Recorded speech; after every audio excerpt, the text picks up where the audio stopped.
udah mulai masak goreng tempe. Nanti mau masak sayur ala Ponorogo.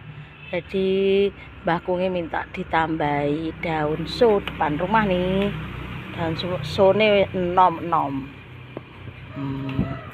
Wong Madiun, Ngawi, Ponorogo tuh masak sayur asem dicampur daun so.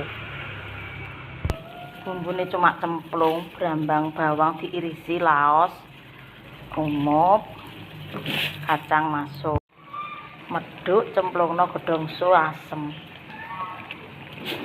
Udek, tes rasa sudah manyus, tinggal dimatikan. Nggak usah nyambel, useng-useng ini aja. Useng-usengnya tak kasih kecap. Senengane iki bos, pokoknya serba manis. Tak kasih kecap dikit. Seng. Seganis mateng alhamdulillah.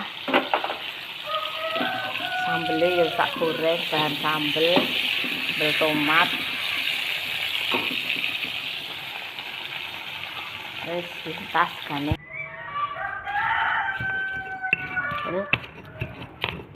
Tomat udah matang, masak ini useng-useng pindang, bawang tuban, sayur asem Ponorogo, cemplung-cemplung, tempe goreng, sambel.